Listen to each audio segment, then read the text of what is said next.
Next, a chief constable's told us that a funding shortfall could leave him with a 19th century force that has to police 21st century problems. Peter Goodman says people in Derbyshire will be less safe because new pension rules will cost his force millions of pounds every year. Well, Mr Goodman's revealed that officers have already stopped going to petrol stations when drivers fill up without paying. And he's warning they may also have to stop visiting every home that's been burgled.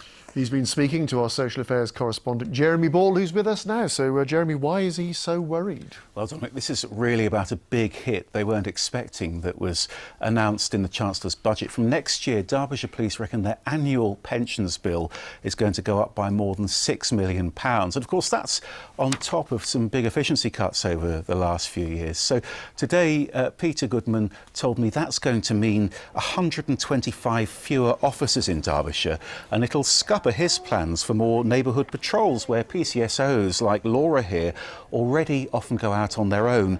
Mr Goodman says people who complain about seeing fewer officers on the streets are probably right, and he's already decided that the force shouldn't respond to certain crimes. We will no longer go to what we call theft of petrol, or bilking, as we colloquially call it, at petrol stations, because frankly, we're of the view that if petrol stations made people pay for their petrol before they took it, then the idea of driving off and not paying for it would disappear anyway. We are stretched to deal with a workload of crime and investigation which is too great. So does it mean that you might stop going around to people's homes after they've been burgled? Every burglary of every dwelling house we seek to go to here in Derbyshire, we may have to make some choices in the future that we don't do that where there aren't any forensic or investigative opportunities.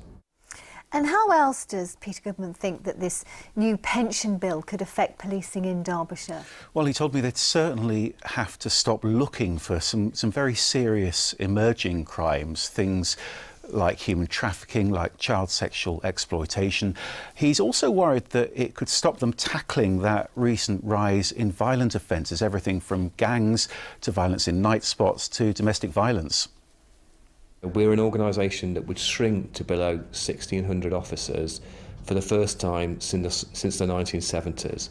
And that means we would have a 19th century police force to deal with 21st century policing problems. The Prime Minister said austerity's over. Do you disagree with her then? With the current pressures we're facing that we're talking about, it doesn't feel that way. It feels like austerity is here to stay. Inevitably, that will make the people of Derbyshire less safe. I think there is a direct correlation between fewer officers to investigate fewer offences leads to more offending. He's being very frank, isn't he? So why is that, do you think? A lot of chief constables are being frank at the moment, and I think this is really about trying to persuade the government particularly to rethink those pension changes. If they do go ahead, Peter Goodman says there's going to need to be a debate with the people of Derbyshire about what the police prioritise. OK, Jeremy, thank you.